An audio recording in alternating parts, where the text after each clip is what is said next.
un'emozione che nasce Spero di dagli essere a occhi. testa in su. Sì, no, ti vedo a testa in giù, ma sei bella lo stesso, vai Va pure, bene, tranquilla. va bene, va bene.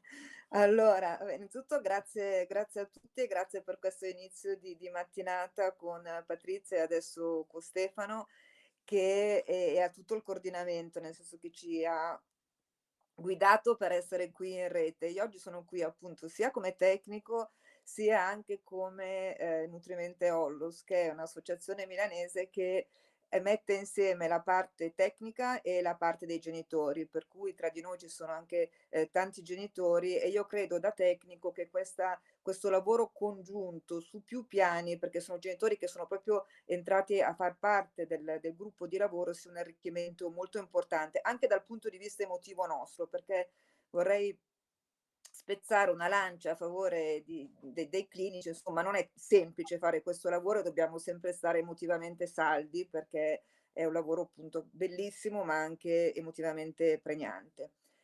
Detto ciò, io ho le diapositive ce l'hanno in regia, per cui credo se si possono condividere. Allora, le vuole mettere da sola o le metto io? Le ha lei, perché io ieri le ho lasciate Ok, alla produzione, perché per un motivo tecnico d'iPad. Io non ce li ho. Vai Sara, grazie.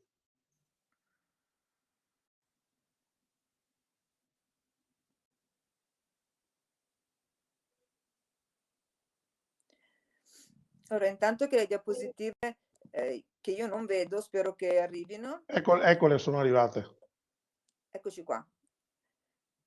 Okay, allora possiamo andare avanti, nel senso che il mio intervento sarà un pochino di prosecuzione rispetto a quello che, Giovanni ha appena accennato. Allora il mio intento è quello di dare delle piccole pillole che possano essere semplici, sia per i genitori che tendenzialmente sono molto affaticati e molto attenti, sia anche per i medici e questa mattina qualcuno diceva: "Occhio, dobbiamo essere semplici per i medici, non possiamo affaticarli", soprattutto per i medici di medicina generale e per i pediatri di libera scelta, che sempre, ma in questo momento ovviamente in particolare, necessitano di strumenti molto semplici perché sono già carichi di altro. Allora, andiamo a guardare l'adolescenza come periodo critico di insorgenza. È stato già ampiamente accennato a quello che io chiamo il turbinio dell'adolescenza, sia per quanto riguarda i ragazzi, ma sia per quanto riguarda le loro famiglie, sia anche per chi ha a che fare con gli adolescenti da un punto di vista clinico. Avanti. Lo consideriamo un trigger. È vero che non ci sono solo gli adolescenti, ma la maggior parte degli esordi degli inizi di questo guaio col cibo e il corpo si ha in questa fascia di vita. Anch'io come Giovanni mi occupo di ragazzi sopra i 16 anni, per cui non ho l'osservazione in maniera diretta di tutta la psicopatologia che inizia alle scuole medie inferiori, che sappiamo che è un capitolo importante, ma che poi verrà affrontata negli interventi successivi. Per cui l'adolescenza è un periodo in cui ci sono tantissimi cambiamenti nel corpo, nel cervello, nella vita e come nelle relazioni interpersonali, e se andiamo avanti vediamo come ci sono questi due movimenti, che sono due movimenti auspicabili, ma molto faticosi. Ci individuiamo e ci separiamo. Allora, se noi lo vediamo dalla parte dell'adolescente che vuole prendere il timone della propria vita, giustamente, inevitabilmente, in un mare che si spera sia calmo, ma non sempre è calmo questo mare, e dall'altro punto di vista dei genitori che si trovano spesso e in maniera, io direi, totalmente fisiologica. Anch'io come Giovanni sono mamma e quando mi trovo dall'altra parte, quanto è difficile riuscire a far separare i figli, a farli andare da soli. Però cosa può succedere? Andiamo avanti.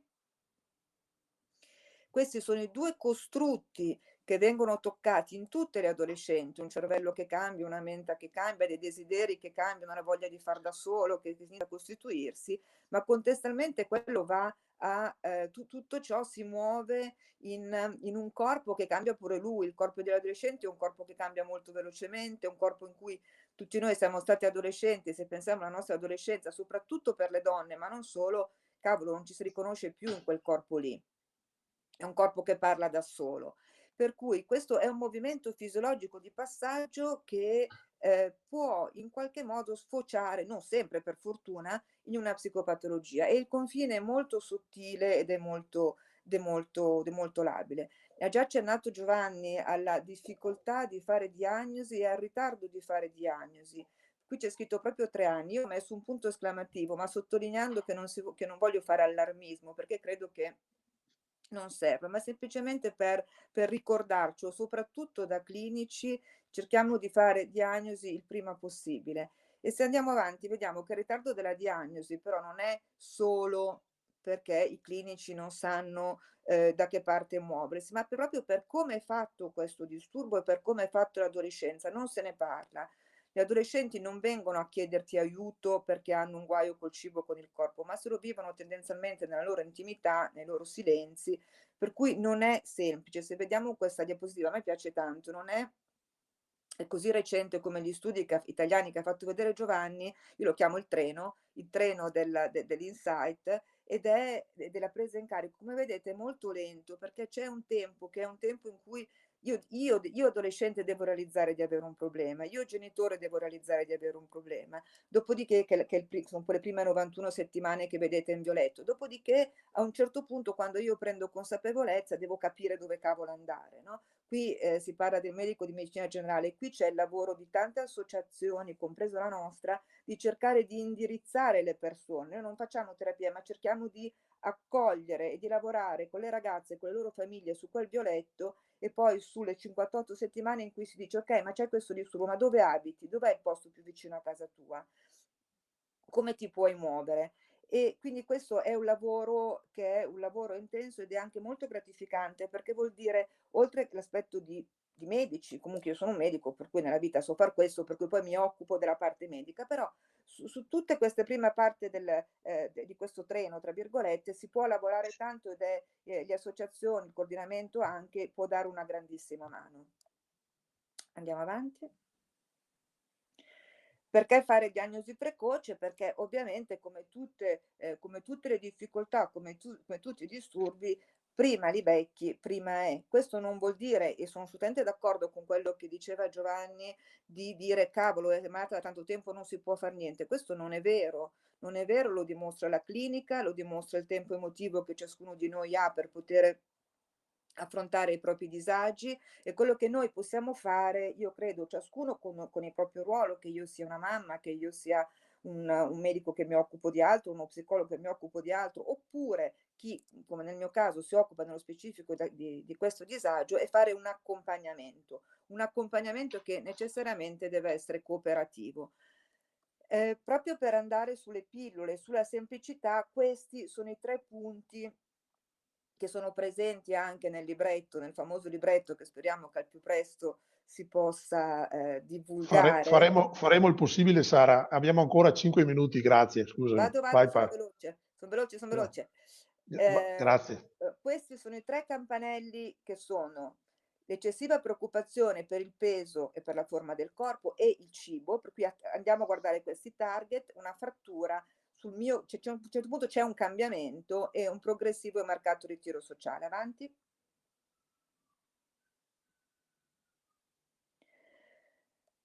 Come diceva Giovanni, attenzione, tutti gli adolescenti osservano il corpo, ma le nostre ragazze e i nostri ragazzi, ci sono anche i maschi, lo guardano in maniera particolare, sono tantissimo davanti allo specchio, cambiano il modo di vestire, hanno un'ideazione che va verso il corpo, verso l'immagine corporea, verso l'aspetto che è molto marcato, già gli adolescenti ce l'hanno, ma loro ce l'hanno più marcato.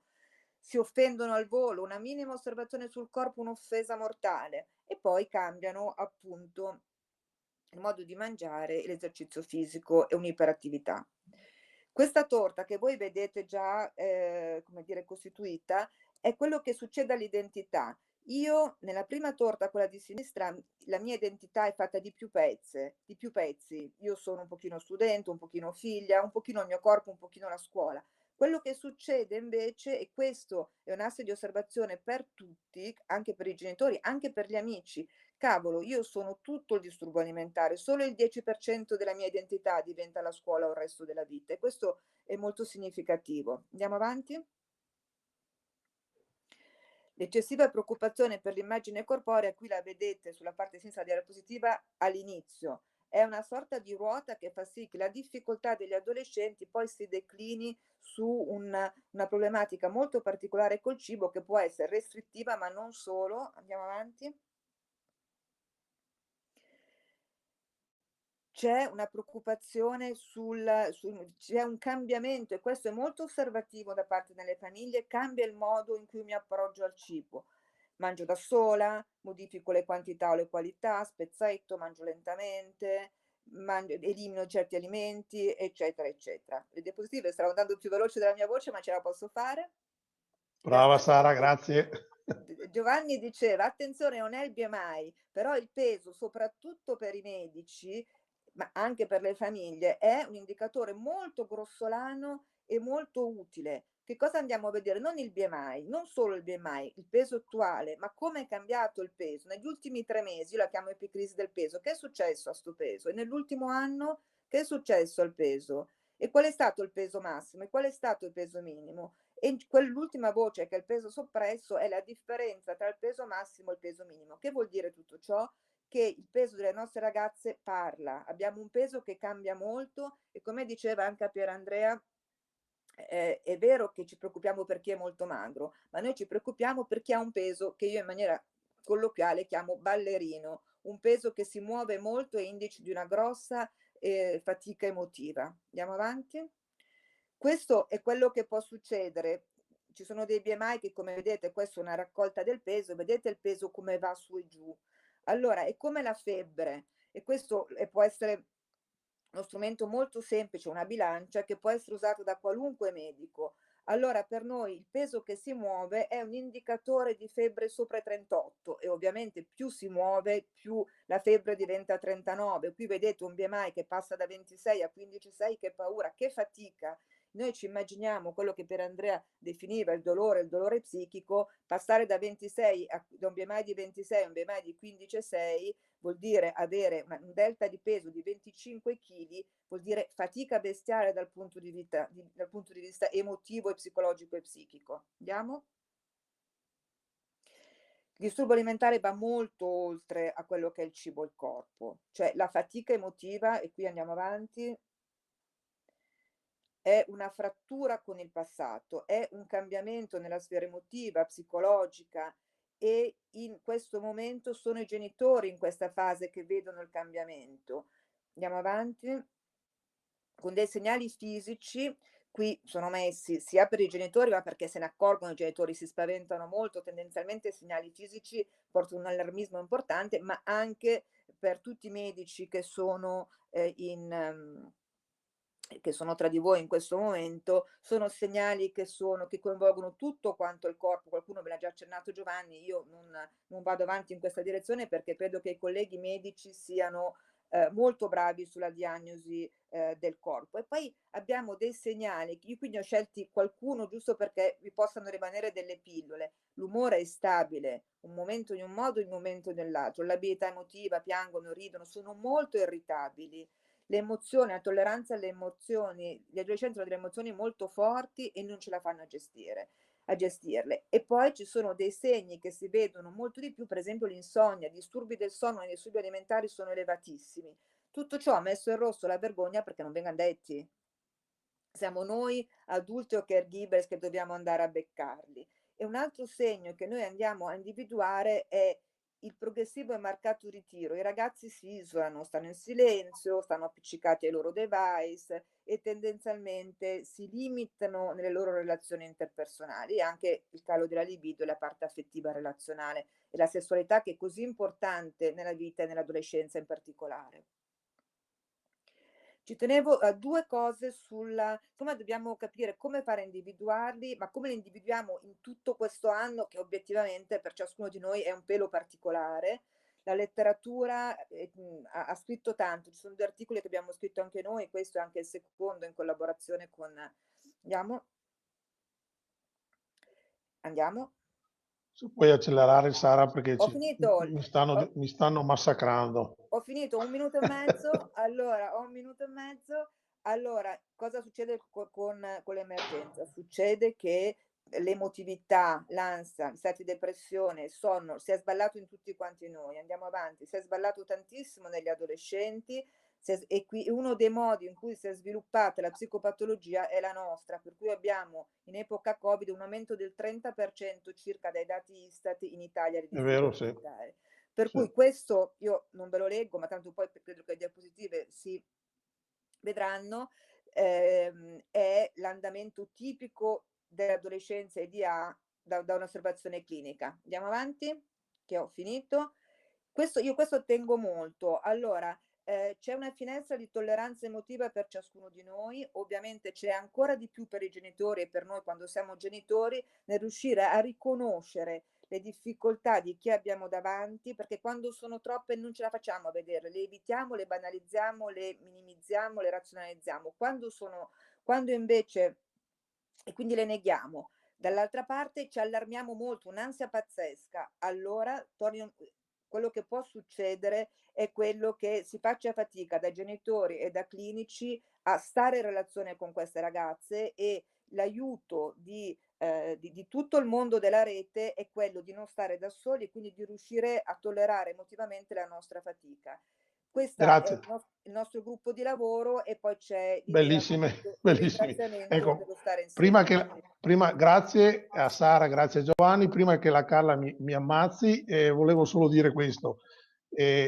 Colgo l'occasione per ribadire l'importanza dell'alleanza, l'alleanza tra noi, voi, e quindi insieme possiamo veramente fare qualcosa di migliore per i nostri figli, fratelli, genitori che si sono ammalati. Grazie.